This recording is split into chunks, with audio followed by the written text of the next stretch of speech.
भर्ग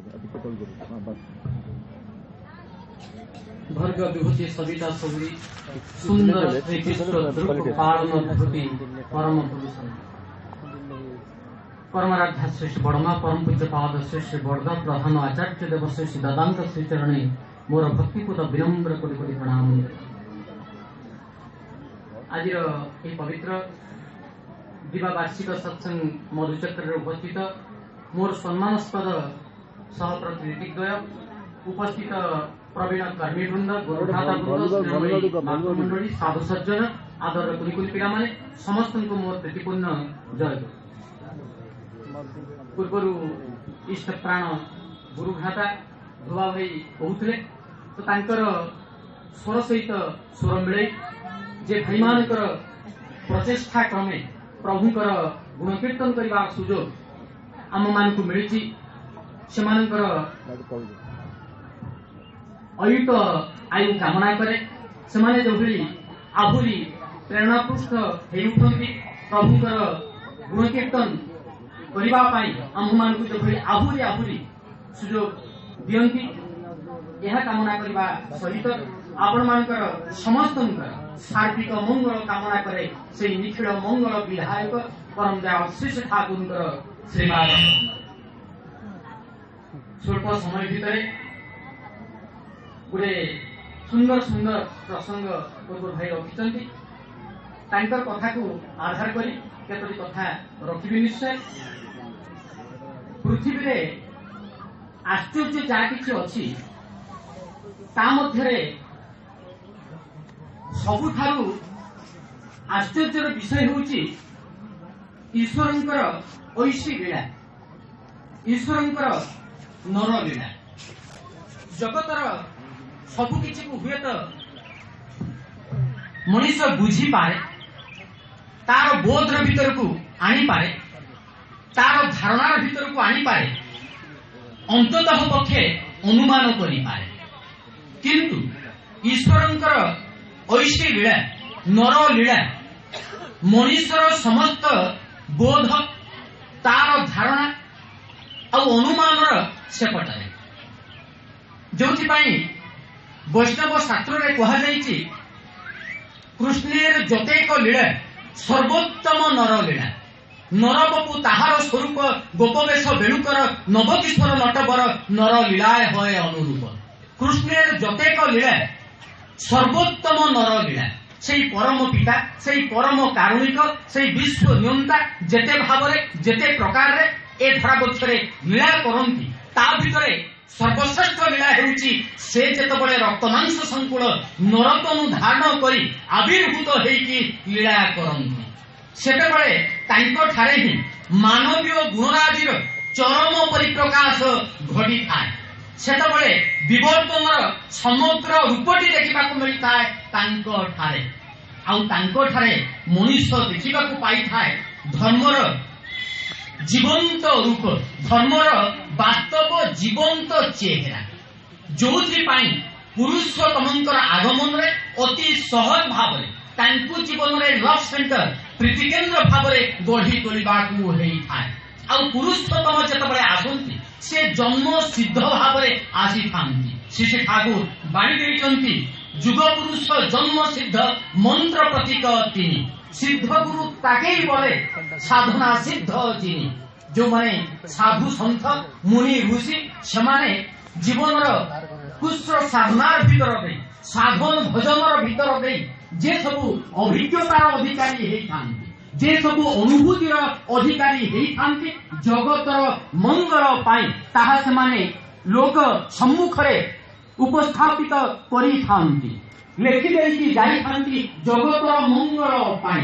किंतु पुरुषोत्तम हेउचंती एहार व्यतिक्रम अति सहज भावरे कहिले गोटे वृक्षरे प्रथमे फूल हुए तापरे फल हुए ए होची साधारण नियम किंतु एमिति केतक वृक्ष अछंती जोथे प्रथमे फल हुए तापरे फूल हुए उदाहरण हेउचंती लाउ कखान ठीक सेही भाव पुरुषोत्तम हेउचंती जन्म सिद्ध साधना तो दूर कथा से स्वयं निजे सिद्धि दाता रामकृष्ण ठाकुर कहे से होचंती ପାତାଳ ଫୁଟା ଶିବ ପ୍ରତିଷ୍ଠା କରାଯାଇଥିବା ଶିବ ସେ ନୁହନ୍ତି, ସେ ହେଉଛନ୍ତି ପାତାଳ ଫୁଟା ଶିବ। ବଡ ଜୀବନ ଧର୍ମୀ କଥା, ବଡ ବାସ୍ତବ କଥା। ତେଣୁ ପୁରୁଷୋତ୍ତମଙ୍କର ଏ ହେଉଛି ବିଶେଷତ୍ୱ। ଯଦି ତ ଲୋକାଚାର ଦୃଷ୍ଟିରୁ ସେ ଗୁରୁ ଗ୍ରହଣ କରିଥାନ୍ତି, ବିଭିନ୍ନ ଉପାୟରେ ସାଧନ ଭୋଜନ କରିଥାନ୍ତି, କିନ୍ତୁ ପ୍ରକୃତରେ ସେ ହେଉଛନ୍ତି ଜନ୍ମସିଦ୍ଧ। ରାମକୃଷ୍ଣ ଠାକୁର, ବୁଦ୍ଧଦେବ, ସେ ପୂର୍ବବର୍ତ୍ତୀ ଯେଉଁମାନେ ଆସିଛନ୍ତି ସେମାନଙ୍କ କ୍ଷେତ୍ରରେ এই যে ସାଧନା କରିବାର ଆମେମାନେ ଦେଖିଛୁ, କିନ୍ତୁ ଲୋକଶିକ୍ଷା ପାଇଁ ସେମାନେ ଭଳି କରିଥାନ୍ତି। ରାମକୃଷ୍ଣ ଠାକୁର ତ ବିଭିନ୍ନ ପ୍ରକାର ବିଭିନ୍ନ ମତ ଅନୁସାରେ ସାଧନା କରିଛନ୍ତି, କିନ୍ତୁ ପରମ ଦୟାଳ ଶ୍ରୀ ଶ୍ରୀ ଠାକୁରଙ୍କ ନିକଟରେ ଏସବୁ କିଛି ମଧ୍ୟ ଦେଖାଯାଇ ନାହିଁ। ତଥାକଥିତ ଡିଗ୍ରୀ ହେଉଛି ତାଙ୍କର ଅଣ୍ଡର ମାଟ୍ରିକ, କିନ୍ତୁ ପୃଥିବୀର ସମସ୍ତ ଭାଷାରେ କହିବାର ସାମର୍ଥ୍ୟ ତାଙ୍କର ଥିଲା। ବେଦ ବେଦାନ୍ତ ସବୁକିଛି ତାଙ୍କର ଦୃଷ୍ଟି ସମ୍ମୁଖରେ ଥିଲା। କୌଣସି କଥା ମଧ୍ୟ ତାଙ୍କର ଦୃଷ୍ଟିରୁ ତାଙ୍କର ଦର୍ଶନରୁ ବାଦ ଯାଇ ନାହିଁ। ପୂର୍ବରୁ ଭାଇ କହୁଥିଲେ ଶ୍ରୀମଦ୍ ଭାଗବତର ସେଇ କଥା ମୋର ମନେ ପଡି ଯାଉଥିଲା। ଶ୍ରୀ ଠାକୁରଙ୍କର କଥାଟିଏ ଏଇ ସମ୍ପର୍କରେ ଭଗବାନ ଶ୍ରୀକୃଷ୍ଣ ଶ୍ରୀମଦ୍ ଭାଗବତରେ କହିଛନ୍ତି, ନାହଂ ତିଷ୍ଠାମି ବୈକୁଣ୍ଠେ ଯୋଗିନାଂ ହୃଦୟେନ ମଦ୍ଭକ୍ତା ଯତ୍ର ଗାୟନ୍ତି ତତ୍ର ତିଷ୍ଠାମି ନାରଦ। ପୂର୍ବରୁ ଭାଇ କହୁଥିଲେ ମୁଁ ବୈକୁଣ୍ଠରେ ରୁହେ ନାହିଁ, ଯୋଗୀମାନଙ୍କର ହୃଦୟରେ ରୁହେ ନାହିଁ। ଯୋଉଠି ମୋର ଗାୟନ କରାଯାଏ ସେଇଠି ମୁଁ ରହିଥାଏ। ନାହଂ ତିଷ୍ଠାମି ବୈକୁଣ୍ଠେ ଯୋଗିନାଂ ହୃଦୟେନ ମଦ୍ଭକ୍ତା ଯତ୍ର ଗାୟନ୍ତି। ଠାକୁର କହିଲେ କଣ ଗାଆନ୍ତି? এই যে মধুকা যত্র গায়ন্তী, ঠাকুর কহিলে কোন গাଆନ୍ତି? এই কথা প্রতি আমি মানে কেবে দৃষ্টি দেই না। শ্রী শ্রী ঠাকুর কହୁଛନ୍ତି ଯୋଉଠି ଜୀବନ ବୃଦ୍ଧିର ସଙ୍ଗୀତ, ଯୋଉଠି ବଞ୍ଚିବା ବଢିବାର ସଙ୍ଗୀତ ଗାନ କରାଯାଏ, ଯୋଉଠି ଅପହୋଲମେଣ୍ଟ ଅଫ ଲାଇଫ ଆଣ୍ଡ ଗ୍ରୋଥ, ଯୋଉଠି ଜୀବନ ବୃଦ୍ଧିର ସଙ୍ଗୀତ ଗାନ କରାଯାଏ ମୁଁ ସେଇଠି ଥାଏ। ଯୋଉଥିପାଇଁ ଶ୍ରୀ ଶ୍ରୀ ଠାକୁର କହୁଥିଲେ ସତ୍ସଙ୍ଗୀ ମାନେ ହେଉଛନ୍ତି ଅତି ବୃଦ୍ଧିର ସାଥିଆ। ଠାକୁରଙ୍କର ଭାଷାରେ ଯେଉଁମାନେ ଚାହାନ୍ତି ବଞ୍ଚିବା ପାଇଁ ବଢିବା ପାଇଁ ଆଉ ଅନ୍ୟର ବଞ୍ଚିବା ବଢିବାରେ ସାହାଯ୍ୟ କରିବା ପାଇଁ, ସେଇମାନେ ହେଉଛନ୍ତି ସତ୍ସଙ୍ଗୀ। ଶ୍ରୀ ଶ୍ରୀ ଠାକୁର ଦିନେ କହୁଥିଲେ, କହିଲେ ତୁମେମାନେ କୁହ A+B ର ହୋଲ୍ ସ୍କୋୟାର ର କଥା, କିନ୍ତୁ ମୁଁ କୁହେ L+D ର ହୋଲ୍ ସ୍କୋୟାର ର କଥା, ଅର୍ଥାତ୍ ଲାଇଫ ଆଣ୍ଡ ଗ୍ରୋଥ, ଜୀବନ ଓ ବୃଦ୍ଧିର ହୋଲ୍ ସ୍କୋୟାର ର କଥା। ଆଜି ସାରା ବିଶ୍ୱ ଆତଙ୍କିତ। ଯାହା ପୂର୍ବରୁ ମୋର ସମ୍ମାନସ୍ପଦ ହରିଶଙ୍କର ଦା କହୁଥିଲେ ଯେ ସେ ଯେ ଶହୀଦ ଯବାନ ମାନଙ୍କ ପାଇଁ 2 ମିନିଟ ପ୍ରଭୁଙ୍କ ନିକଟରେ ତାଙ୍କର ଆତ୍ମାର ସଦ୍ଗତି ପାଇଁ ପ୍ରାର୍ଥନା କରିବାର କଥା ଆମେ ମାନେ ପ୍ରାର୍ଥନା କରୁଥିଲେ। এই যে ସନ୍ତାସବାଦକୁ ନେଇ ଆଜି ସାରା ବିଶ୍ୱ ଆତଙ୍କିତ, ଆଜି ଭୟଭୀତ। ଆଉ ସେମାନଙ୍କର ଆଇଡିଓଲୋଜି ହେଉଛି, ମିଶନ ହେଉଛି ଯେ ମୁଁ ମରିବି ଆଉ ମାରିବି। ଆତ୍ମଘାତୀର ମୂଳ ଦର୍ଶନଟା କଣ? ଯେ ମୁଁ ମରିବି ଆଉ ମାରିବି। ଆଉ ପୁରୁଷୋତ୍ତମ ଯେତେବେଳେ ଆସନ୍ତି ସେ ଆଡଭାନ୍ସ ଇନ୍ ଦି ଷ୍ଟାଇଲ, ତାଙ୍କର ଶୈଳୀରେ ସେ ବହୁ ଆଗୁଆ, ବହୁ ଆଗତ କଥା ଯାହା ସବୁ ଘଟିବାକୁ ଅଛି ସେ ତା ଦେଖିପାରନ୍ତି, କାରଣ ତାଙ୍କର ଦୃଷ୍ଟିରୁ କିଛି ମଧ୍ୟ ବାଦ ଯାଏ ନାହିଁ। ସେ ହେଉଛନ୍ତି ବିଗତ ଆଗତ ଓ ଅନାଗତର ମଧ୍ୟ ପରିପୂର୍ଣ୍ଣକାରୀ। ଯୋଉଥିପାଇଁ ଶ୍ରୀ ଶ୍ରୀ ଠାକୁର କହିଲେ ମା ମ୍ରିୟସ୍ତ ମା କହି ସତ୍ୟତେ ଚେତ ମୃତ୍ୟୁ ମ ବଳ ଉପରେ। ଆମେ କହୁଛୁ ମରିବୁ ଆଉ ମାରିବୁ, ଠାକୁର କହୁଛନ୍ତି ମର ନା ମାର ନା। ତୁମେ ନିଜେ ନିଜର ମୃତ୍ୟୁର କାରଣ ହୁଅ ନା, ଆଉ ଅନ୍ୟର ମଧ୍ୟ ମୃତ୍ୟୁର କାରଣ ହୁଅ ନା। ଶ୍ରୀ ଶ୍ରୀ ଠାକୁର କହୁଥିଲେ, କହିଲେ ଦୁନିଆ ସାମ୍ନାରେ ଏଭଳି ସର୍ବନାଶ ଆସୁଛି ଯାହା ତୁଳନାରେ ଏହି ମହାଯୁଦ୍ଧ ଲୋକକ୍ଷୟ କିଛି ହିଁ ନୁହେଁ। ମନେ ହୁଏ ମନୁଷ୍ୟତ୍ୱର ମୂଳ ବୁନିଆଦଟା ନଷ୍ଟ ହେଇଥିବା କିଛି ଅସମ୍ଭବ ନୁହେଁ। ତେଣୁ ତ ମୁଁ କୁହେ ଦୀକ୍ଷା ଶିକ୍ଷା ଆଉ ବିବାହ ଏ ତିନୋଟିକୁ ଠିକ କରିଦିଅନ୍ତୁ ଆପଣମାନେ। ଶ୍ରୀ ଶ୍ରୀ ଠାକୁର କହୁଥିଲେ, କହିଲେ ମୋତେ ଖାଲି ଦେଖାଯାଉଛି ମଣିଷର କୋଟା ମୁଣ୍ଡ ଆଉ ତାଜା ରକ୍ତ। ଠାକୁର ଗୋଟେ ବାଣୀରେ ଚିତ୍କାର କରି ଉଠିଛନ୍ତି, ଏଇ ଆଗୁନ ଆଗୁନ ଆଗୁନ ବୋଲି। ଆଜି ସାରା ବିଶ୍ୱ ଆତଙ୍କିତ। ଗୋଟିଏ ପଟେ 135 କୋଟି ଜନତାଙ୍କର ବୃନ୍ଦ ନେତୃତ୍ୱ, ଆଉ ଅନ୍ୟପଟେ ଗୋଟେ ଛୋଟ ଦେଶ। କେବଳ ଏଇ ଦୁଇଟା ଦେଶ ନୁହଁ, ସାରା ପୃଥିବୀ ଆଜି ଆତଙ୍କିତ। ସାରା ପୃଥିବୀର ବୁଦ୍ଧିଜୀବୀ ମାନେ ଆଜି ଆତଙ୍କିତ ଯେ କୋଉ ମୁହୂର୍ତ୍ତରେ କଣ ଘଟି ଯାଇପାରେ। ହୁଏତ ରକ୍ତର ସ୍ରୋତ, ରକ୍ତର ନଦୀ ବହିଯିବା କିଛି ଅସମ୍ଭବ ନୁହେଁ। ଯୋଉଥିପାଇଁ ଠାକୁର ଲାଲ ରଙ୍ଗ ଦେଖିଲେ ମାନେ ଭୟ କରୁଥିଲେ। ସେ କହୁଥିଲେ ଯେ ଲାଲ ରଙ୍ଗ ଭିତରେ ମୁଁ ମଣିଷର ରକ୍ତ ଦେଖିବାକୁ ପାଉଛି, ଯୋଉଥିପାଇଁ ଠାକୁରଙ୍କ ନିକଟରେ ଲାଲ ଫୁଲ ଲାଗେ ନାହିଁ। ତେଣୁ ସେ ଚାହିଁଛନ୍ତି ମଣିଷ ଯେଭଳି ନ ମରେ ଆଉ ଅନ୍ୟର ମୃତ୍ୟୁର କାରଣ ସେ ନ ହୁଏ। ଠାକୁର ତ କହୁଥିଲେ ଯେ ଅଦୂର ଭବିଷ୍ୟତରେ ଏଭଳି ସମୟ ଆସୁଛି ଯେତେବେଳେ ମୁଠାଏ ଟଙ୍କା ବଦଳରେ ମୁଠାଏ ଚାଉଳ ମଧ୍ୟ ମିଳିବ ନାହିଁ, ଯୋଉଥିପାଇଁ ମଣିଷକୁ ସେ ସତର୍କ କରେଇ ଦେଇଛନ୍ତି କିଭଳି ଭାବରେ ମଣିଷ ସେଇ ବଞ୍ଚିବା ବଢିବାର ପଥରେ ଚାଲିବ ଆଉ ଅନ୍ୟକୁ ସେଇ ବଞ୍ଚିବା ବଢିବାର ପଥରେ ନେଇଯିବ। ତେଣୁ ତ ସେ ଠାକୁର କହୁଥିଲେ ମୋର ବାକ୍ର ନାମ ହିଁ ହେଉଛି ଜୀବନ ବାକ୍, ମୋର ଦର୍ଶନର ନାମ ହିଁ ହେଉଛି ଅଖଣ୍ଡ ଜୀବନ ଦର୍ଶନ ସିଂ ଲାଇଫ ଆଜ ଏ ହୋଲ। ଆମେ ମାନେ ଅମୃତ ଅମୃତ ବୋଲି କହି ଚିତ୍କାର କରିଥାଉ। ସେଦିନ ଆର୍ଯ୍ୟ ମନୀଷୀ ଆର୍ଯ୍ୟ ଋଷି ମଧ୍ୟ ଉଦାତ କଣ୍ଠରେ ଗାଇ ଉଠିଥିଲେ ଶୃଣନ୍ତୁ ବିଶ୍ୱେ ଅମୃତସ୍ୟ ପୁତ୍ରାଃ ଆଏ ଧାମାନି ବିଦ୍ୟାନି ତସ୍ତୁଃ ବେଦାହୋ ମେତୁଂ ପୁରୁଷଂ ମହାନ୍ତଂ ଆଦିତ୍ୟ ବର୍ଣ୍ଣ ତମସ୍ତ ପରସ୍ତାତ୍ ତୁମେବ ବିଦିତ୍ୱାତି ମୃତ୍ୟୁମେତି ନାନ୍ୟଃ ପନ୍ଥା ବିଦ୍ୟତେଃ ୟଃ ଅନାୟ ବିଦ୍ୟତେଃ ଅନାୟ। ଶୃଣନ୍ତୁ ବିଶ୍ୱେ ଅମୃତସ୍ୟ ପୁତ୍ରାଃ, ହେ ଅମୃତର ପୁତ୍ରଗଣ ଶ୍ରବଣ କର।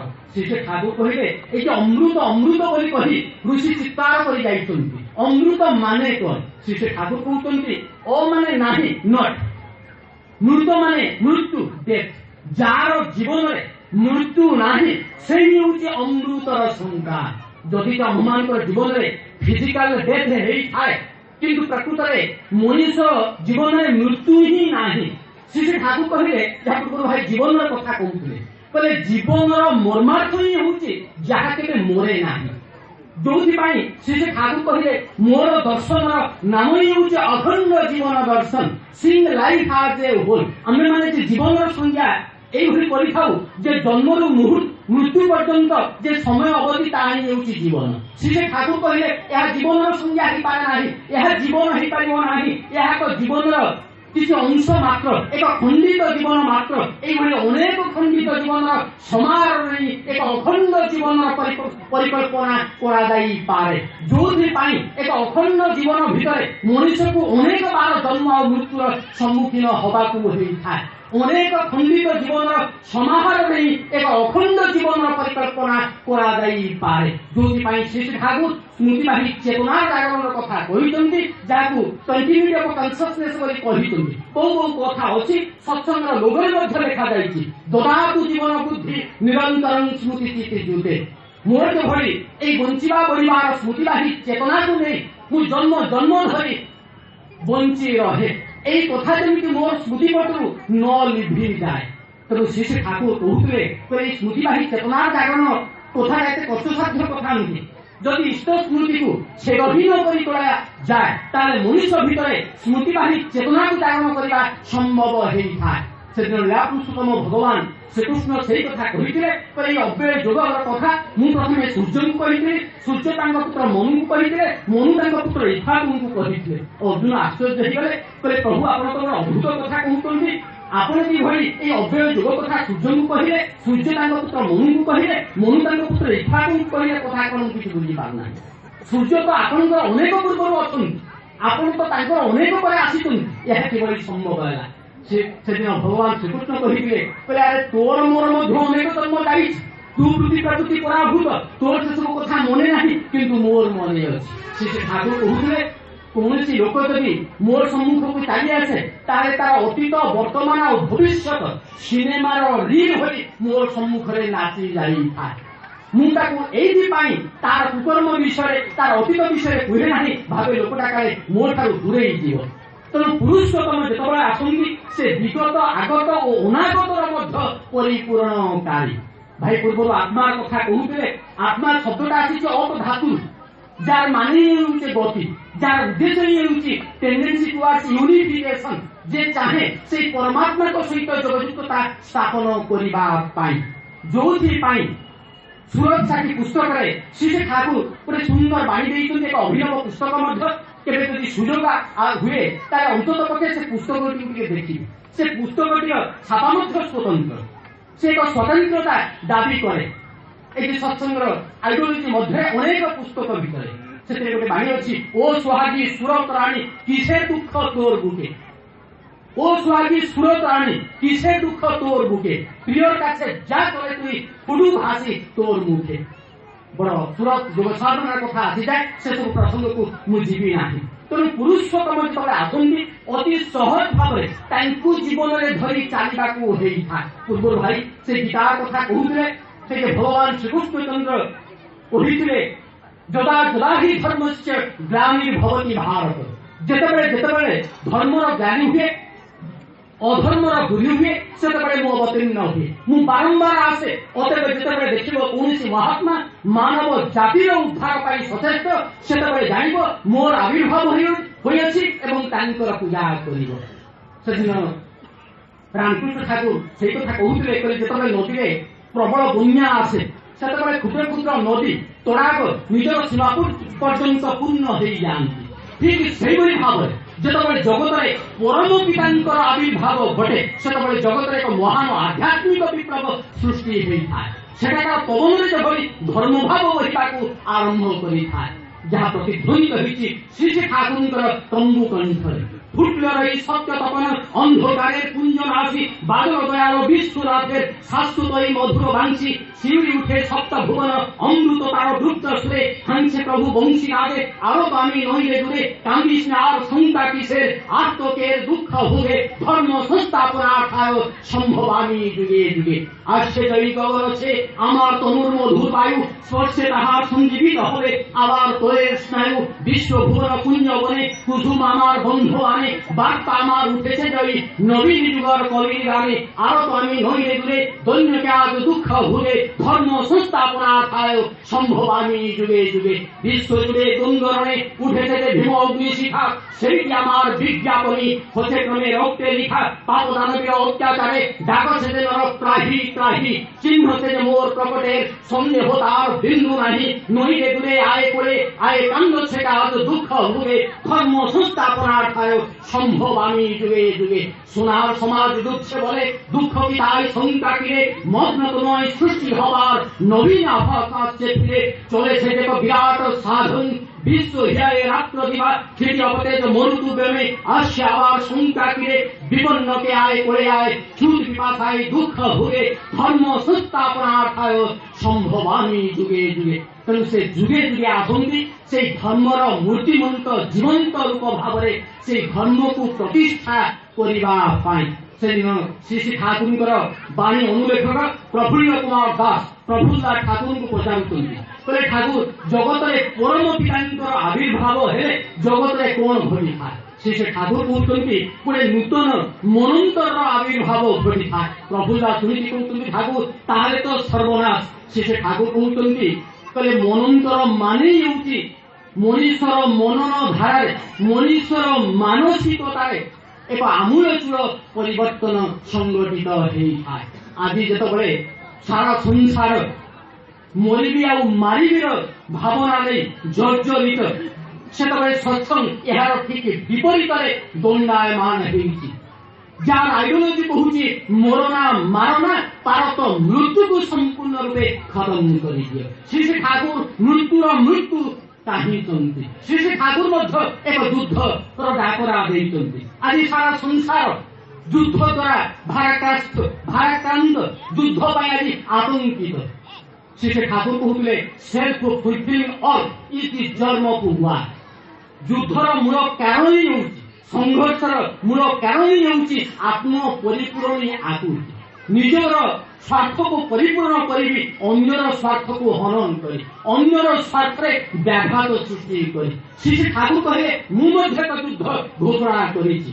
My war is a war against death, disease, disintegration, poverty and ignorance. এই যুদ্ধ ହେଉଛି ମୃତ୍ୟୁ ବିରୁଦ୍ଧରେ, ଅଜ୍ଞତା ବିରୁଦ୍ଧରେ।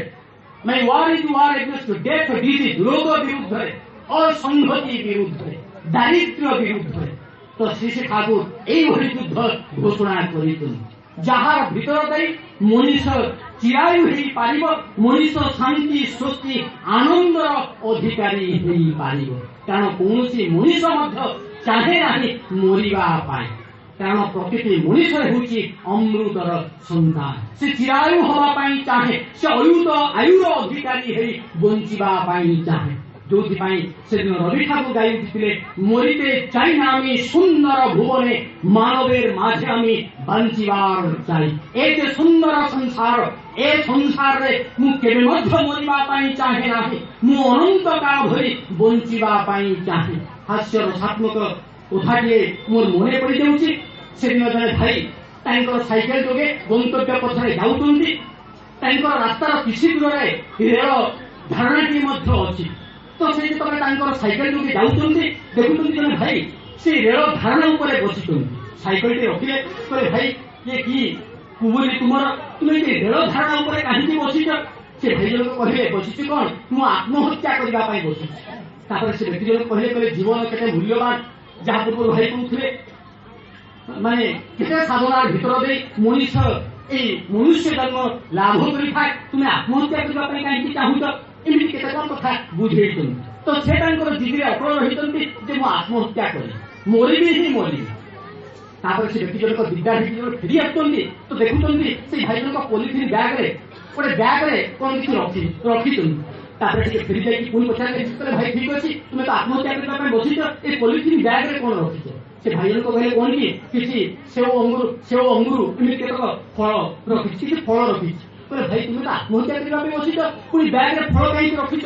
ତାପରେ ସେ ଭାଇ ଜଣକ କହିଲେ, ଦେଖୁନ ଆଜିକାଲି ଟ୍ରେନର ଟାଇମ ଟେବୁଲ କଣ ଠିକ ଅଛି, ଟ୍ରେନ ଯଦି ଆସିବା ବିଳମ୍ବ ହୁଏ, ଆଉ ମତେ ଯଦି ଭୋକ ଲାଗେ ତାହେଲେ ମୁଁ କଣ ଖାଇବି? ଯୋଉ ଲୋକ ଆତ୍ମହତ୍ୟା କରିବା ପାଇଁ ବସିଛି ତାର ପୁଣି ଜୀବନ ପ୍ରତି ଏତେ ଭଲ ପାଇବା, କହୁଛି ମତେ ଯଦି ଭୋକ ଲାଗେ ମୁଁ କଣ ଖାଇବି?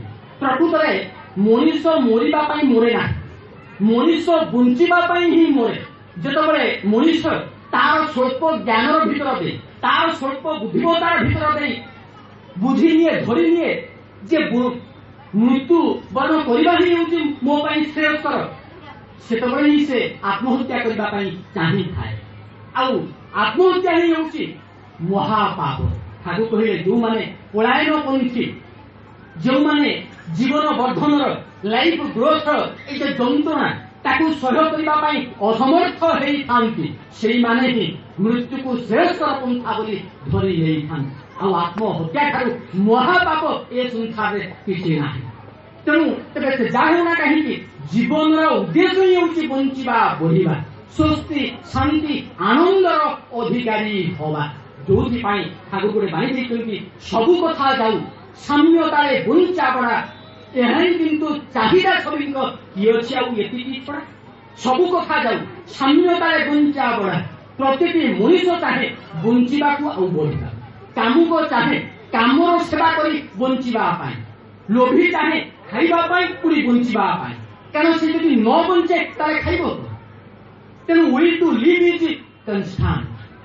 ବଞ୍ଚିବାର ଆଗୁତି ଆବେଗ ହେଉଛି ଚିରନ୍ତନ।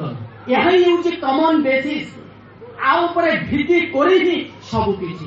ସେ ଠାକୁର କହିଲେ, ତୁମେ ଯେ ବାଦର କଥା କୁହନା କାହିଁକି, ସବୁ ବାଦର ମୂଳ ବାଦ ହିଁ ହେଉଛି ଜୀବନବାଦ, ଲାଇଫ। এই জীবনটা ଅଛି ବୋଲି ହିଁ ସିନା ଏତେ ବାଦର ପରିକଳ୍ପନା କରାଯାଇଛି।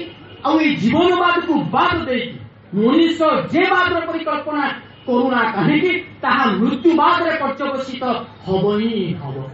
ତେଣୁ ସେଇ ଜୀବନବାଦୀ ହବାକୁ ହେଲେ ସେଇ ଜୀବନ୍ତ ଆଦର୍ଶଙ୍କୁ ଜୀବନ କାଣ୍ଡାରୀ ଭାବରେ ଧରି ଚାଲିବାର ଆବଶ୍ୟକତା ଅଛି। ପୂର୍ବରୁ ଭାଇ ସେଇ ପ୍ରେମ ଭକ୍ତିର କଥା କହୁଥିଲେ। এই যে প্রেম শব্দটা আমি মানে কহিথাও, প্রেম প্রীতি ভক্তি ভালোবাসার কথা কহিথাও। ঠাকুর কহিলে এই যে প্রেম শব্দটা আসিছে প্রি ধাতু, যার মানে হচ্ছে তোষণ, পীড়ন ଆଉ ସମ୍ବର୍ଦ୍ଧନର କଥା। এই যে ପ୍ରେମ ଶବ୍ଦଟା ଆମେ ଅତି ହାଲକା ଭାବରେ ବ୍ୟବହାର କରିଥାଉ। ପ୍ରକୃତରେ ଏ ଶବ୍ଦଟା କେବଳ ଗୁରୁ ପୁରୁଷୋତ୍ତମଙ୍କ ପ୍ରତି ପ୍ରଯୁଜ୍ୟ। ତାଙ୍କୁ ହିଁ କେବଳ ପ୍ରେମ କରାଯାଏ, ଏ ସାଂସାରିକ ବିଷୟବସ୍ତୁ ପ୍ରତି ନୁହେଁ। ଏହା ତ କାମ, ଏକମାତ୍ର ତାଙ୍କୁ ହିଁ ପ୍ରେମ କରାଯାଏ। ବୈଷ୍ଣବ ଶାସ୍ତ୍ରରେ ମଧ୍ୟ ଅଛି, ଆତ୍ମେନ୍ଦ୍ରିୟ ପ୍ରୀତିଚ୍ଛା ତାରେ ବୋଲି କାମ, କୃଷ୍ଣେନ୍ଦ୍ରିୟ ପ୍ରୀତିଚ୍ଛା ଧରେ ପ୍ରେମ ନାମ, କାমের তাৎপর্যজিত সম্ভোগ কেবল কৃষ্ণ সুখ তাৎপর্য মাত্র প্রেমেতে প্রবল। আত্মেন্দ্রিয় প্রীতিচ্ছা তারে বলে কাম, এসবু কাম কৃষ্ণেন্দ্রিয় ইষ্টেন্দ্রিয় প্রীতি ইচ্ছা ধরে প্রেম নাম। ତେଣୁ ସେ ଏକ ଅଦ୍ୱିତୀୟଙ୍କୁ ହିଁ ପ୍ରେମ ଭକ୍ତି ଭାଲବାସାର ଆବଶ୍ୟକତା ଅଛି। ଶ୍ରୀ ଠାକୁର ଗୋଟେ ବାଣୀରେ କହୁଛନ୍ତି ବୋଧ ଆବାସ ଶ୍ରଦ୍ଧା ସୌନ୍ଦର୍ଯ୍ୟ ରହେ ଭାବେ କୃତିତ୍ୱ ରହେ କର୍ମେ ପ୍ରାଜ୍ଞତା ରହେ ଇଷ୍ଟ ନିଷ୍ଠାରେ ମହତ୍ୱ ଥାଏ ସେବା ଓ ବ୍ୟବହାରରେ ଆଉ ଏଇ ପଞ୍ଚ ସମ୍ମେଳନରେ ମଣିଷ ଦେବତ୍ୱର ଅଧିକାରୀ ହେଇଥାଏ। ଆଜ୍ଞା ବିରାଟ କଥା, ଆକୁ ବୁଝିବା ପାଇଁ ସମୟ ନାହିଁ, ମୋର ମଧ୍ୟ ସାମର୍ଥ୍ୟ ନାହିଁ। ବୋଧ ଆବାସ ଶ୍ରଦ୍ଧାରେ ତାଙ୍କୁ ବୁଝିବା ପାଇଁ ହେଲେ ଜାଣିବା ପାଇଁ ହେଲେ ପ୍ରେମ ଭକ୍ତି ଶ୍ରଦ୍ଧା ଭାଲବାସାର ଆବଶ୍ୟକତା ଅଛି। ଯୋଉଥିପାଇଁ କୁହାଯାଏ ଶ୍ରଦ୍ଧାବାନ ଲଭତେ ଜ୍ଞାନ। ଜ୍ଞାନର ଅଧିକାରୀ ହେବାକୁ ହେଲେ ପ୍ରଜ୍ଞାର ଅଧିକାରୀ ହେବାକୁ ହେଲେ ତାଙ୍କ ପ୍ରତି ଶ୍ରଦ୍ଧାଶୀଳ ହେବାର ଆବଶ୍ୟକତା ଅଛି। ପୁଣି ସେ ଠାକୁର କହୁଛନ୍ତି ଶ୍ରଦ୍ଧା ଯୋଉଠାରେ ନାହିଁ ସଙ୍ଗୀତା ସେଠାରେ ଅଙ୍ଗ ଧାରଣା ମଧ୍ୟ ଅପରିଶୁଦ୍ଧ ସେଠାରେ ଭ୍ରାନ୍ତି ଆବୃତ ଅବଜ୍ଞା ଓ ଅଜ୍ଞତା ହିଁ ସେଠାରେ ଶାସକ ଓ ବିଚାରକ। ସୃଷ୍ଟିର ଆଦି ମହାକାବ୍ୟ ରାମାୟଣର ପ୍ରଥମ ଧ୍ୱନି ଥିଲା ତାହା ମା ନିଷାଦ ପ୍ରତିଷ୍ଠାନୀ ତୋମଦମଃ ଶାଶ୍ୱତୀ ସମାହ ଜଟଞ୍ଚ ମିଥୁନା ଦେଗମ୍ ଅବଧି କାମ ମୋହିତମ୍। ରେ ନିର୍বোধ ବ୍ୟାଧ ତୁ କଣ ସେଇ କ୍ରଞ୍ଚ ଯୁଗଳଙ୍କର ଭଲ ପାଇବାକୁ ସମ୍ମାନ ଦେଇ ଜାଣିନାହୁଁ। ସେଦିନ ପୁରୁଷ କ୍ରଞ୍ଚର ନିଧନରେ ଶ୍ରୀ କ୍ରଞ୍ଚର କୌଣ ବ୍ୟାପ ହିଁ ଆଦିକବିଙ୍କ ମନରେ ମାନବିକତାର ସ୍ଫୁରଣ ଘଟାଇଥିଲା। କରଙ୍ଗାର ଶ୍ରୀ ଠାକୁର ମଣିଷର କୋଡ଼ ଖଣ୍ଡ ଆଚାର ସଂହିତା ସତ୍ୟାନୁସରଣରେ ଶ୍ରୀୟୋତ୍ତର ଲିପିବଦ୍ଧ କରିଛନ୍ତି। ତୁମେ ଯଦି ଏଭଳି ଶକ୍ତିର ଅଧିକାରୀ ହୋଇପାରିପାର ଯାହାଦ୍ୱାରା ଚନ୍ଦ୍ର ସୂର୍ଯ୍ୟକୁ ତଥ୍ୟଚ୍ୟୁତ କରିପାର ପୃଥିବୀକୁ ଭାଙ୍ଗି ଟୁକୁରା ଟୁକୁରା କରିଦେଇପାର ସମସ୍ତଙ୍କୁ ଐଶ୍ୱର୍ଯ୍ୟଶାଳୀ କରିଦେଇପାର କିନ୍ତୁ ତୁମ ହୃଦୟରେ ଯଦି ପ୍ରେମ ନାହିଁ ତାହେଲେ ତୁମର କିଛି ବି ହୁଏନାହିଁ। ଶ୍ରୀ ଠାକୁର କହିଲେ ସଖୀ ପ୍ରଣୟ ପରମ ବେଦ ପୁଣି କହୁଛନ୍ତି ଲଭ ଆଉ ଲଭ ସର୍ଭିସ ଭଳିଆ ମାଜେଷ୍ଟିକ ହାର୍ଟ ୱିନର ମହତ ହୃଦୟ ଦେଇ ଏ ସଂସାରରେ ଆଉ କିଛି ନାହିଁ। ଶ୍ରୀ ଠାକୁର ଆଲୋଚନା ପ୍ରସଙ୍ଗରେ ଗୋଟେ ଜାଗାରେ କହିଛନ୍ତି କହିଲେ ନିଆଁ ସହିତ ଦୁଇଟି ଜିନିଷ ଥାଏ, ଗୋଟେ ହଉଛି ହିଟ୍ ଆଉ ଗୋଟେ ହଉଛି ଲାଇଟ୍, ତାପ ଆଉ ଆଲୋକ। ଲଭ ସହିତ ମଧ୍ୟ ଦୁଇଟା ଜିନିଷ ଥାଏ, ଗୋଟେ ହଉଛି ଆବିଲିଟି ଆଉ ଗୋଟେ ହଉଛି knowledge. Love imparts ability, love imparts knowledge. ସେଇ ଭଲ ପାଇବା ଦ୍ୱାରା ସେଇ ଏକ ଅଦ୍ୱିତୀୟଙ୍କୁ ଭଲ ପାଇବା ଦ୍ୱାରା ମଣିଷ ଭିତରେ ଶକ୍ତିର ସଞ୍ଚାର ସମ୍ଭବ ହୋଇଥାଏ। ମଣିଷ ପ୍ରକୃତ ପ୍ରଜ୍ଞାର ଅଧିକାରୀ ହୋଇଥାଏ ଆଉ ପ୍ରଜ୍ଞା ମାନେ ହେଉଛି ପ୍ରକୃଷ୍ଟ କର୍ମର ଭିତର ଦେଇ ମଣିଷ ଯେ ଜ୍ଞାନର ଅଧିକାରୀ ହୋଇଥାଏ। ସେଦିନ ପାଶ୍ଚାତ୍ୟ ଜଣେ ବୁଦ୍ଧିଜୀବୀ ଆସିଛନ୍ତି ଠାକୁରଙ୍କ ସହିତ ଆଲୋଚନା କ୍ରମରେ କହୁଛନ୍ତି ଠାକୁର ୟୁ ଟିଚ୍ ମି, ଆପଣ ମୋତେ କିଛି ଶିକ୍ଷା ଦିଅନ୍ତୁ। ସେ ଠାକୁର ଉତ୍ତରରେ କହୁଛନ୍ତି ୟୁ ଲଭ୍ ମି ଫାଷ୍ଟ, ତୁମେ ପ୍ରଥମେ ମୋତେ ଭଲ ପାଅ। ବ୍ୟକ୍ତି ଜଣକ ବଡ଼ ଚତୁର ଥିଲେ, କହିଲେ ୟୁ ଟିଚ୍ ମି ହାଉ ଟୁ ଲଭ୍ ୟୁ, ଭଲ ପାଇବା କଣ ମୁଁ ଜାଣେ ନାହିଁ, ଆପଣ ମୋତେ ଶିକ୍ଷା ଦିଅନ୍ତୁ କିଭଳି ଭାବରେ ଆପଣଙ୍କୁ ଭଲ ପାଇବାକୁ ହୁଏ। ସେ ଠାକୁର ଉତ୍ତରରେ କହୁଛନ୍ତି your love for me will teach you how to love. ତୁମର ମୋ ପ୍ରତି ଭଲ ପାଇବା ହିଁ ତୁମକୁ ଶିକ୍ଷା ଦବ କିଭଳି ଭାବରେ ମୋତେ ଭଲ ପାଇବାକୁ ହୁଏ। କେହି ଯଦି ନଦୀ କୂଳରେ ଛିଡ଼ା ହେଇ କୁହେ ଯେ ମୁଁ ପହଁରା ଶିଖିଲେ ପାଣିକୁ ଡେଇବି, ତା ଜୀବନରେ କେବେ ମଧ୍ୟ ପହଁରା ଶିକ୍ଷା ହୁଏ ନାହିଁ।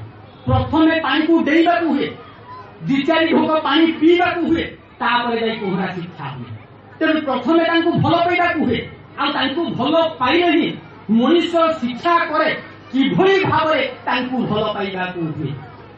ତେଣୁ ତ ପୁରୁଷୋତ୍ତମଙ୍କର ଆଗମନରେ ଅତି ସହଜ ଭାବରେ ତାଙ୍କୁ ଜୀବନରେ ବର୍ଣ୍ଣନ କରିବାକୁ ହୋଇଥାଏ। ସେ ଠାକୁର ଗୋଟେ ଛଡ଼ାରେ କହୁଛନ୍ତି পুরুষোত্তমের আবির্ভাবে সঞ্চারণার অধিকার অন্য কারো থাকতে পারে এমন কেউই থাকে না। আর পুরুষোত্তমଙ୍କର আবির্ভাବରେ একমাত্র ତାଙ୍କର ହିଁ ସଞ୍ଚାରଣର ଅଧିକାର ଥାଏ। ଏ ଅଧିକାର ଆଉ କାହାରି ମଧ୍ୟ ନଥାଏ। ଆଉ ତାଙ୍କୁ ଜୀବନରେ ଧରିଲେ ହିଁ ମଣିଷ ଠିକ ଭାବରେ ସେଇ ବଞ୍ଚିବା ବଢିବାର ପଥରେ ସେଇ ଲାଇଫ ଗ୍ରୋଥର ପଥରେ ଚାଲିବା ସମ୍ଭବ ହେଇଥାଏ, ମଣିଷ ସମର୍ଥ ହେଇଥାଏ। ସେଦିନ ଠାକୁର ବସିଛନ୍ତି ଲୋକ ଚରିତ୍ର ବିଷୟରେ ଆଲୋଚନା ଚାଲିଛି। ପରମ ପୂଜ୍ୟପାଦ ଶ୍ରୀ ଶ୍ରୀ ବୋର୍ଡା ପହଞ୍ଚି ଯାଇଛନ୍ତି ଆଉ କହୁଛନ୍ତି ଠାକୁର ଏଇ ଯେ ଲୋକ ଚରିତ୍ର ବିଷୟରେ ଦାର୍ଶନିକ ସକ୍ରେଟିସଙ୍କର ସୁନ୍ଦର କଥାଟିଏ ଅଛି। ଶ୍ରୀ ଶ୍ରୀ ଠାକୁର କିଛି ନ ଜାଣିବା ଭଳି କହୁଛନ୍ତି ବଡ଼ଫକା ବଡ଼ଫକା କହତ କହତ ଦାର୍ଶନିକ ସକ୍ରେଟିସ୍ ମଣିଷର ଚରିତ୍ର ବିଷୟରେ କଣ ସବୁ କହିଛନ୍ତି। ଶ୍ରୀ ଶ୍ରୀ ବୋର୍ଡା ଯେ ଇଂରାଜୀ କୋଟେସନଟି କହିଥିଲେ ତାର ଓଡ଼ିଆ ରୂପାନ୍ତର ହେଉଛି ଏଇଭଳି, ଯିଏ ଜାଣିନାହିଁ ଯେ ସେ କିଛି ଜାଣିନାହିଁ ସେ ଜଣେ ବୋକା, ତାଠାରୁ ଦୂରେଇ ରୁହ। ଯିଏ ଜାଣିଛି ଯେ ସେ କିଛି ଜାଣିନାହିଁ ସେ ଜଣେ ଭଲ ଲୋକ, ତାର ସଙ୍ଗ କର। ଯିଏ ଜାଣିଛି ଯେ ସେ କିଛି ଜାଣିନାହିଁ ସେ ଜଣେ ସାଧୁ, ତାକୁ ଅନୁସରଣ କର। ଆଉ ଯିଏ ଜାଣିଛନ୍ତି ଯେ ସେ ସବୁ କିଛି ଜାଣିଛନ୍ତି ସେଇ ଏକମାତ୍ର ଭଗବାନ, ତାଙ୍କୁ ମଥାରେ ବହନ କରି ଚାଲ। ପ୍ରଥମ କଥା ହିଁ ହେଉଛି जी जानी नहीं जे किसी जानी नहीं ताठारू दूरे आमे माने प्रकृतरे किसी जानी ना हूँ जे आमे माने किसी जानी ना हूँ आमे माने भावुचु जे आमे बहुत किसी जानी श्री ठाकुर गोटे छोट छड़ा कहते मूर्ख तबे किए अल्प किछु जेने शुने गर्वे फाटे मूर्ख तबे किए अल्प किछु जेने शुने गर्वे फाटे प्रकृतरे से अनंत असीम को এই স্বল্প জ্ঞানৰ সসীমতাৰ ভিতৰতে সেই বুঝি পারে জানি পারে শ্রী ঠাকুর তো পবিত্র পুণ্যপত্রে কহিলেন বলে শঙ্করের জ্ঞান আর চৈতন্যের প্রেম নিয়ে আমাকে বুঝতে হবে শঙ্করাচার্যଙ୍କ ভଳି তাত্ত্বিক জ্ঞাନ যে ଥିଲେ জ্ঞাନ ମାର୍ଗୀ ଜଗତଗୁରୁ ଆଦି ଶଙ୍କରାଚାର୍ଯ୍ୟ ଆଉ ଚୈତନ୍ୟ ଦେବଙ୍କ ଭଳି ପ୍ରେମର ଆବଶ୍ୟକତା ଅଛି ଯେ ପ୍ରେମ ମାର୍ଗୀ ଭକ୍ତି ମାର୍ଗୀ ସାମ୍ପ୍ରତିକ ସମାଜର ମଣିଷ ପାଖରେ ଏ ସବୁ କଥା ଏତେ ସହଜ ସାଧ୍ୟ କଥା ନୁହେଁ ଯୋଉଥିପାଇଁ ଠାକୁର କହିଲେ আমার জ্ঞান সত্তা না জানে আমার কর্ম সত্তা জানে ମୁଁ କିଏ କଣ ସେ ବିଷୟରେ ଚିନ୍ତା ନ କରି ମୁଁ ଯାହା କରିଛି ତାକୁ କେବଳ ଜୀବନରେ ପରିପାଳନ କରିଛା ଶ୍ରୀ ଠାକୁର ତ ଅନେକ ସମୟରେ କହୁଥିଲେ କହିଲେ ତୁମମାନଙ୍କର ମଙ୍ଗଳ କେଉଁଥିରେ ତାହା ତୁମେମାନେ ନ ଜାଣିଲେ ପରମ ପିତାଙ୍କ ଦୟାରେ ଏହି ବେକୁବୁ ବ୍ରାହ୍ମଣ ତାହା ଭଲ ଭାବେ ହିଁ ଜାଣେ ତେଣୁ ତାର କଥା ଗୁଡ଼ିକୁ ବେକୁବି ଭଳି ମାନି ଚାଲିଲେ ହିଁ ତୁମେମାନେ ପରମ ମଙ୍ଗଳର ଅଧିକାରୀ ହେଇପାରିବ କୌଣସି ଚାଲାକିର ଆବଶ୍ୟକତା ନାହିଁ ଦ୍ୱିତୀୟ କଥା ହଉଛି ଯେ ଜାଣି ନାହିଁ ଯେ ସେ କିଛି ଯେ ଜାଣିଛି ଯେ ସେ କିଛି ଜାଣି ନାହିଁ ସେ ଜଣେ ଭଲ ଲୋକ ତାର ସଙ୍ଗ କର ଅନେକ ଲୋକ ଅଛନ୍ତି ଜାଣିଛନ୍ତି ଠାକୁରଙ୍କର ଆଇଡିଓଲୋଜି କେତେ ବିରାଟ ଦର୍ଶନ ମଣିଷ କେତୋଟି କଥା ଏ ଯୋଉ ହଜାର ହଜାର ବାଣୀ ଭିତରୁ କେତେଟା ବାଣୀ କେତୋଟି କଥା ମଣିଷ ମନେ ରଖିପାରିବ ଆପଣମାନେ ଶୁଣିଲେ ଆଶ୍ଚର୍ଯ୍ୟ ହେବେ କେହି ହୁଏତ ନ ଶୁଣିଥାଇ ପାରନ୍ତି ଅନୁସୂଚୀର 7 ଖଣ୍ଡ ବହିର ଯେ ପ୍ରତିଟି ছড়া প্রতিটি ছড়া পছরে গোটে ঘটনা রয়েছে গোটে জীবন্ত ঘটনা রয়েছে ঠাকুর তথাকথিত লেখক কবি নুহନ୍ତି সে চিন্তা করে কৌশি কথা লেখନ୍ତି না কৌশি ঘটনার সমাধান দেওয়া যাই ঠাকুর বাণী দিଅନ୍ତି ହୁଏତ ଘଟଣାଟି ତାଙ୍କର ସମ୍ମୁଖରେ ହେଇପାରେ ବା ହଜାର ହଜାର କିଲୋମିଟର ଦୂରରେ ତାହା ସଂଗଠିତ ହେଇଯାଇପାରେ ବା କୌଣସି ଭକ୍ତର ବିପଦରେ ପଡ଼ି ଯେତେବେଳେ ପ୍ରଭୁଙ୍କୁ ପ୍ରାର୍ଥନା କରିଛି ତାର ସମାଧାନ ଠାକୁର ସେଇ ମୁହୂର୍ତ୍ତରେ ଭକ୍ତମାନଙ୍କ ନିକଟରେ ତୋଳି ଧରିଛନ୍ତି ତ ବିରାଟ କଥା ତାଙ୍କୁ ବୁଝା ଯାଇପାରେ ନାହିଁ ତାଙ୍କୁ ଜଣା ଯାଇପାରେ ନାହିଁ ଯୋଉଥିପାଇଁ ପ୍ରେମ ଭକ୍ତି ଭାବାସାର ଆବଶ୍ୟକତା ଅଛି ଆଉ ଯିଏ ଜାଣିଛି ଯେ ସେ କିଛି ଜାଣି ନାହିଁ ସେ ଜଣେ ସାଧୁ ତାଙ୍କୁ ଅନୁସରଣ କର ଯିଏ ଜାଣି ନାହିଁ ଯେ ସେ ଜାଣି ଉଦାହରଣ ସ୍ୱରୂପ ନଫର ଦୋଷଙ୍କୁ ନିଆଯାଇପାରେ ଯିଏ ପ୍ରକୃତରେ ଜାଣିନଥିଲେ ଯେ ସେ ପ୍ରଭୁଙ୍କ ବିଷୟରେ ଏତେ କଥା ଜାଣିଛନ୍ତି ନିକଟରେ ମୁଁ ବାଲେଶ୍ୱରରେ କୌଣସି ଏକ ଜାଗାକୁ ଗୋଟେ ବାର୍ଷିକ ସତ୍ସଙ୍ଗ ଯାଇଥିଲି ସେଟା ଜଣେ ସୁନାମଧନ୍ୟ କବି ଓଡ଼ିଶାର ସେ ନିମନ୍ତ୍ରିତ ହେଇକି ଆସିଥିଲେ ବେଦ ବେଦାନ୍ତର କଥା ସେ ତୋଳି ଧରୁଥିଲେ ତାଙ୍କର ପ୍ରାରମ୍ଭିକ ଆଲୋଚନାର ଭିତରେ ସେଠି ମୁଁ ଏଇ କଥାଟି କହିଥିଲି ଠାକୁର ଗୋଟେ ଜାଗାରେ କହିଛନ୍ତି ତାକୁ ଗୋଟେ ବାଣୀରେ କହିଛନ୍ତି କହିଲେ ବେଦ ପଢ଼ିବି କି ମୂର୍ତ୍ତ ବେଦରେ ଚର୍ଚ୍ଚା ସେବା ବାରେଇ ବେଦରେ ଯେତେବେଳେ ଜୀବନ୍ତ ବେଦଙ୍କର ଆଗମନ ହୁଏ ସେତେବେଳେ ମଣିଷ ଜୀବନରେ ବେଦ ଚର୍ଚ୍ଚା କରିବାର ଆବଶ୍ୟକତା ହେଇନଥାଏ ସେ ଜୀବନ୍ତ ବେଦଙ୍କୁ ଅନୁସରଣ କରିବାର ଭିତର ଦେଇ ମଣିଷ ପ୍ରକୃତ ପ୍ରଜ୍ଞାର ଅଧିକାରୀ ହେଇଥାଏ ମଣିଷ ପ୍ରକୃତ ଜ୍ଞାନର ଅଧିକାରୀ ହେଇଥାଏ ବୋଲିପଡ଼ା ଜ୍ଞାନ ପ୍ରକୃତ ଜ୍ଞାନ ନୁହେଁ ଠାକୁର ରାମକୃଷ୍ଣ ଠାକୁର କହୁଥିଲେ ହେଉଛି ଗ୍ରନ୍ଥକୁ ଗ୍ରନ୍ଥି ବୋଲି କହିଛନ୍ତି ମଣିଷ ଭିତରେ ଅହଙ୍କାର ସୃଷ୍ଟି କରେ ମଣିଷ ଭିତରେ ଇଗୋ ସୃଷ୍ଟି କରେ ଯାହା ଦ୍ୱାରା ମଣିଷ ଅନ୍ୟମାନଙ୍କ ଠାରୁ ଦୂରେଇ ଯାଏ ଅନ୍ୟମାନଙ୍କର ଭଲ ପାଇବାରୁ ବଞ୍ଚିତ ହୁଏ ଠାକୁର କିନ୍ତୁ କହିଛନ୍ତି ସବଜାନ୍ତା ନହେଲେ ମଧ୍ୟ କିଛି ଜାଣିବାକୁ ହବ ସ୍ୱଳ୍ପ ଜାଣତା ହବାର ଆବଶ୍ୟକତା ଅଛି ତେବେ ମୂଳ ଉଦ୍ଦେଶ୍ୟ ହେଉଛି ସେ ଏକ ଅଦ୍ୱିତୀୟଙ୍କୁ ଭଲ ପାଇବା ଆଉ ଏହାରି ଭିତର ଦେଇ କେବଳ ମଣିଷ ଜ୍ଞାନ ଅଧିକାରୀ ହେବା ସମ୍ଭବ ହୋଇଥାଏ ସେ ଠାକୁର ଜାଗା କହିଛନ୍ତି କହିଲେ if you know one you know all ମଣିଷ ଯଦି ସେଇ ଏକ ଅଦ୍ୱିତୀୟଙ୍କୁ ଜାଣେ ସୃଷ୍ଟିର ସକଳ ପ୍ରଜ୍ଞାର ଭଣ୍ଡାର ତା ନିକଟରେ ଉନ୍ମୋଚିତ ହେଇଯାଇଥାଏ ନଫର ବହି ପଢିଥିଲେ ତାଙ୍କୁ କୌଣସି ବହି ପଢିବାର ଆବଶ୍ୟକତା ହେଇନଥିଲା ଆମେମାନେ ବେଦ ବେଦାନ୍ତର କଥା କହିଥାଉ ବେଦ ଶବ୍ଦଟା ଆସିଛି ବିଦ୍ ଧାତୁ ଯାହାର ମାନେ ହେଉଛି ଜାଣିବା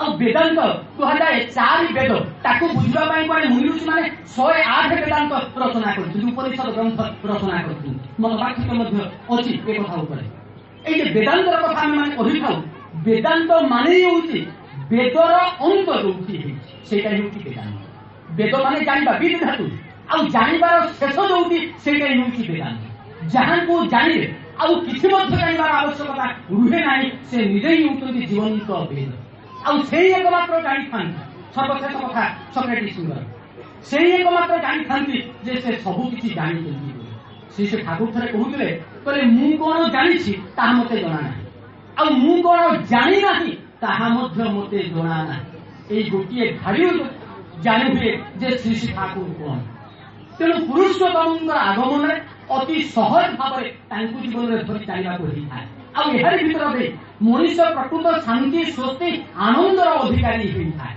प्रति मनीष को कह जाए आनंद जन्मा हुए आम मैंने प्रति ये साधारण मनीष ठार आरंभ कर मुनि ऋषि साधु संत महापुरुष एमती पुरुषोत्तम पर्यंत केही पुरुष माने पितामाता श्रृंगारानंद व्यतिरेक ए संसार को आसवा संभव हुए ना आम मैंने प्रति प्रकार आसीचे से श्रृंगारानंदर भीतर जो प्रति मनीष आनंद सन्धानी हवा सत्तागत जो मनीष को कह जाए आनंद जन्मा बोली आनंद तार जीवनर उद्देश्य आनंदर अनुसंधान करवा आनंद को खोजा आनंद सन्धानी हवा जो रवि ठाकुर गाई उठे जगते आनंद यज्ञ आमार निमंत्रण धन्य हल मानव जीवन ए जगत आनंदर यज्ञ चली जो मत निमंत्रण करा मोर जीवन धन्य आज अशोक भाई दिलीप भाई आमर भाई पूर्व आलोचना करुले ये कतिपय भाई प्रभुंर गुणकीर्तन सुजोग आम मान आम मान निमंत्रण कर डाकी मु भुवनेश्वर आसी मोर ज्येष्ठ भातृप्रतिम आप संगीत परिवेशन करते केशव भाई ओडिशा जन सुनामधन्य संगीतज्ञ से आपते बुद्धिजीवी ज्ञानी पुणी पंडित व्यक्ति मैंने आसुन उद्देश्य कौन से आनंदर स्वाद को अनुभव करवा आम मैंने रसगोला खाऊ उद्देश्य कौन आनंद आम मैंने सिनेमा जाऊ उद्देश्य कौन आनंद आम मैंने खेलुवा खेल देखू उद्देश्य कौन ना आनंद अनेक दिन तले जो टीवी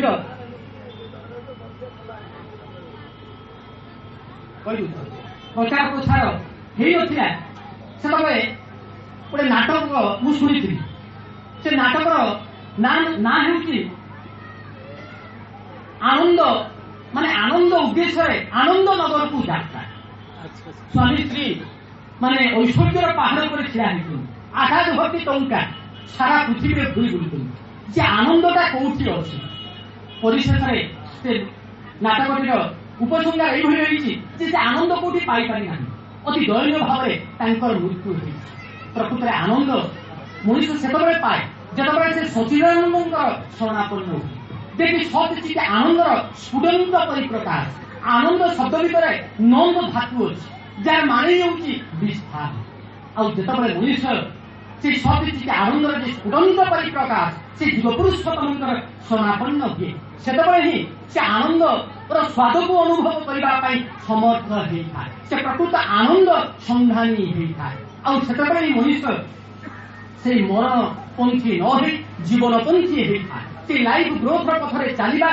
संभव होता है तेणु आसतु प्रति प्रत्येक से सचित आनंदर स्फुटंत परिप्रकाश जे आनंदर मूर्तिमंत प्रतीक जे लाइफ ग्रोथ जीवंत रूप जीवन में धरी चलवा आहार भर आम मैंने प्रति प्रत्येक से शांति शक्ति आनंदर अधिकारी हो पार जहाँ आपण अति परिचित हरिशंकर अच्छा मोर सम्मान पद लिंगराज अच्छा अनेक कर्मी भाई मैंने अच्छा परिशेष से अभय प्रतिश्रुतिर कथा कही मोर प्रसंग रखिदेवी प्रकृत कथा तो कही शेष कराई ना से लीला पुरुषोत्तम भगवान श्रीकृष्णचंद्र आज्ञावर्तन श्रेष्ठ गुण अर्जुन को से कथा कहते अरे तोर मोर अनेक जन्म जा तू प्रति प्रति पराभूत तोर से सब कथा मने ना कि मोर मने श्री ठाकुर से कथा आम मान तुम माने हूँ अग्निस्फुलिंग तुम माने हूँ सिंहर शावक तुम माने हूँ अमृतर सन्तान श्री ठाकुर पंचजन्य शंख लीला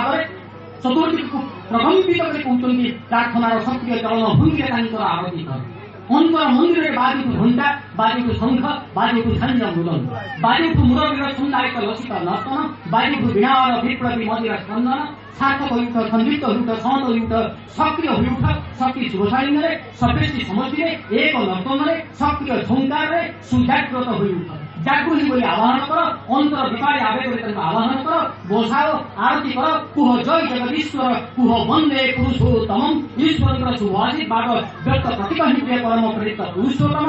ପୁଣି କୁହ ବନ୍ଦେ ପୁରୁଷୋତ୍ତମମ୍।